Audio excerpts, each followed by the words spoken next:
지금은 너희가 근심하나 내가 다시 너희를 보리니 너희 마음이 기쁠 것이요 너희 기쁨을 빼앗을 자가 없으리라. 아멘.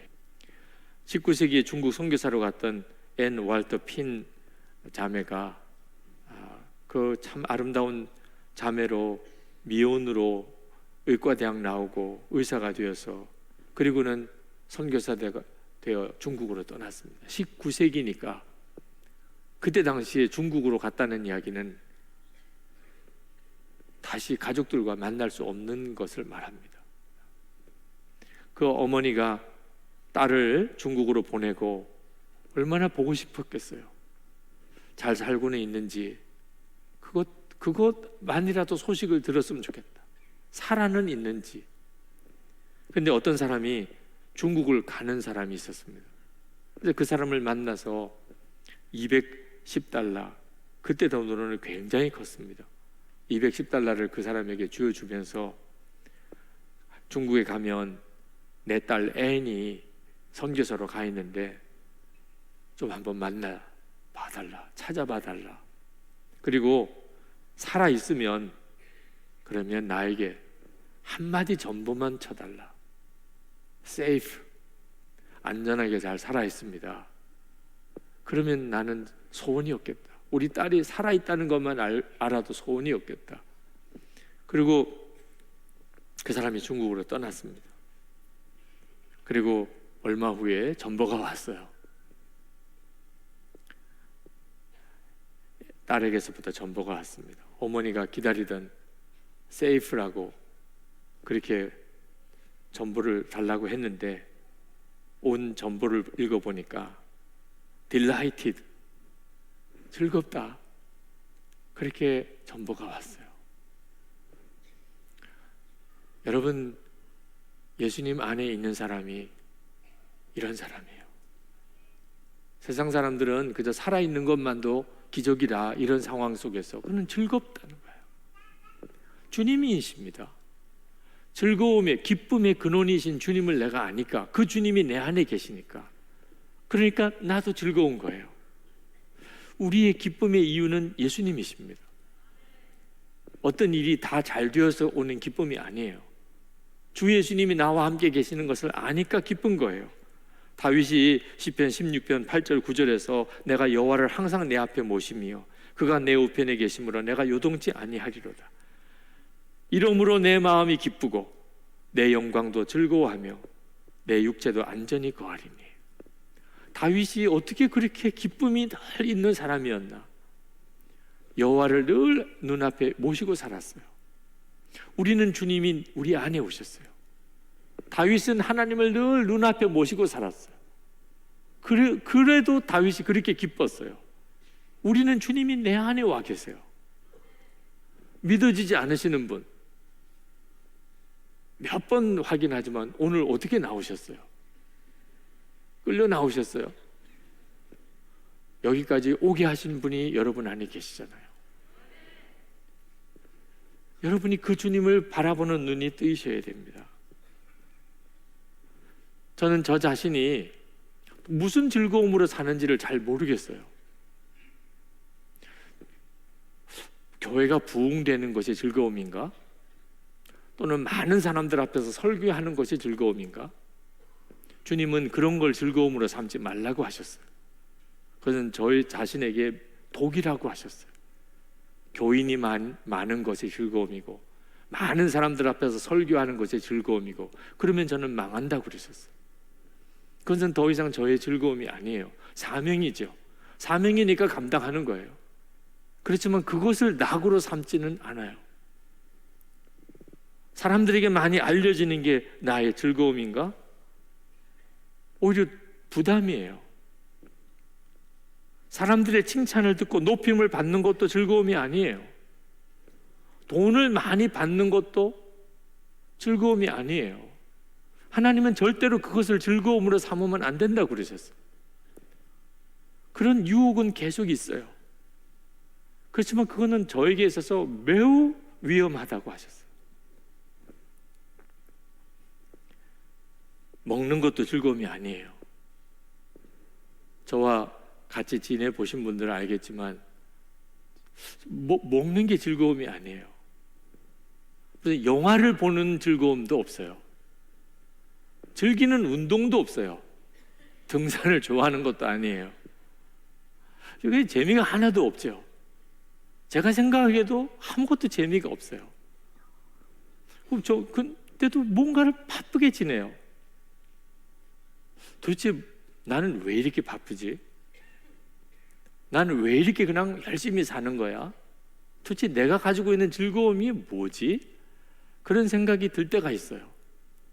즐거운 게 아무것도 없으니까 우울증이죠. 근데 우울증이라고 하기에는 증상이 영 달라요. 근데 참 놀랍게 팀 한셀이라고 하는 유명한 교육가가 쓴 글에서 나 같은 경우를 말하는 것을 보았어요. 그 팀 한셀이 10년 만에 친구를 만났는데 10년 전에도 아주 성실한 크리스천이었어요. 근데 10년 만에 만났는데 그 전에 있는 그 성실함보다 완전히 달라진 모습이라는 것을 알았어요. 그래서 물어봤습니다. 당신이 어떻게 이렇게 변했냐고. 놀랍게 변한 것 같은데 당신은 어떻게 그렇게 확신에 넘치고 기쁨이 이렇게 넘치는 사람이 됐냐고. 그렇게 질문했더니 그가 대답하기를 내가 로마서를 다시 읽고 내가 죄인이라는 사실을 깨닫고 성령께서 내 안에 계시다는 것을 내가 깨달은 다음부터 그렇게 변했어. 그러니까 더 이상해요. 왜냐하면 그거는 그전에도 우리가 같이 성경 공부할 때 다 알던 내용이잖아. 맞아, 내가 죄인이라는 거 항상 알고 있었지. 그러나 전에는 내가 크리스천이 되었으나 더 이상 죄를 지어서는 안 된다는 생각만 했었어. 내가 잘못을 저지를 때면 며칠 동안 나 자신을 저주하고는 했었지. 근데 로마서를 읽고 두 가지 중대한 사실을 깨달았어. 나는 내가 죄인이고 또 앞으로도 죄를 지을 수밖에 없다는 거야. 나는 이 진리를 비로소 받아들였어. 나는 언제나 이기적이고 죄를 선택하게 될 것이라는 것이지. 그 후부터는 내가 죄를 범해도 숨기거나 좌절하지 않게 되었어. 죄책감으로 나를 쥐어뜯는 일을 하지 않고 그냥 주님께 고백했어. 오래전에 로렌스 형제가 당신은 죄를 지었을 때 어떻게 하느냐 하는 질문을 받았을 때 나는 그저 하나님께 고백하고 나서 계속 살지요 라고 말했다는데 이제 로렌스 형제의 말을 이해할 수 있게 되었어. 그러나 두 번째 깨달은 것은 더 놀라운 것이었어. 그래서 내가 만일 어떤 좋은 일을 했다면 그것은 내가 아니라 내 안에 오셔서 역사하시는 성령 하나님이라는 사실을 깨달은 거야.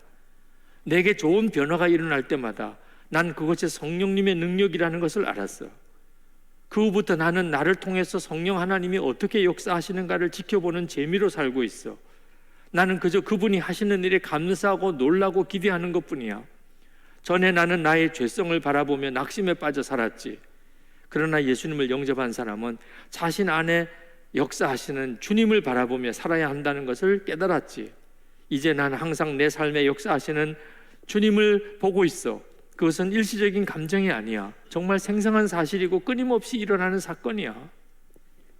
팀 한셀이 그 친구에 대해서 이야기했어요. 내 친구는 변화되었습니다. 나쁜 사람으로부터 좋은 사람으로가 아니고 좋은 사람으로부터 놀라운 사람으로 말입니다. 그는 전에도 성실하고 도덕적인 크리스천이었습니다.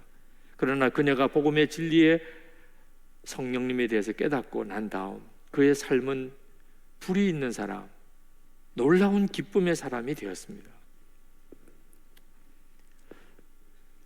도대체 나는 무슨 즐거움으로 사나? 그분이 답이었어요. 제 안에 계신 주님을 알고 그 주님을 바라보며 그 주님이 하시는 일을 기대하며 매일매일 사는 거예요. 여러분들도 오늘 이 시간에 잘못한 거 많이 생각나실 겁니다. 하나님 기뻐하는 뜻대로 살지 못한 것도 많이 생각나실 거예요. 나는 왜 이 모양일까? 왜 나는 이렇게밖에 안 될까? 주님께 고백하세요. 주님, 저는 정말 너무 잘못 살았습니다. 여전히 이렇게 잘못하고 있습니다. 그러나 여러분 또 놓치지 말아야 될 것은 여러분 안에 놀랍게 주님이 역사하고 계시다는, 여러분 자신은 정말 말할 수 없는 질그릇 같은 존재지만 여러분 안에 주님이 놀랍게 역사하고 있는 거예요.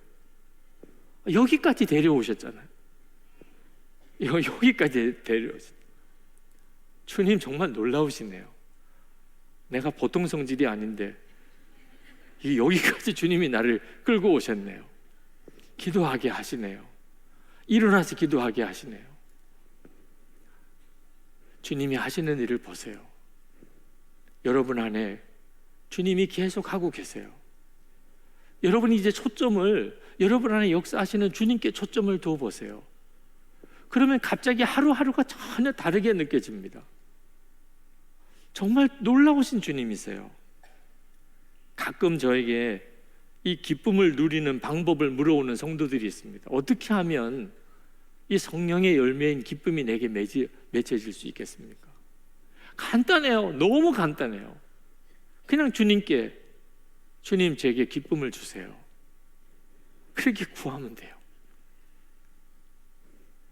요한복음 16장 24절, 지금까지는 너희가 내 이름으로 아무것도 구하지 아니하였으나 구하라, 그리하면 받으리니 너희 기쁨이 충만하리라.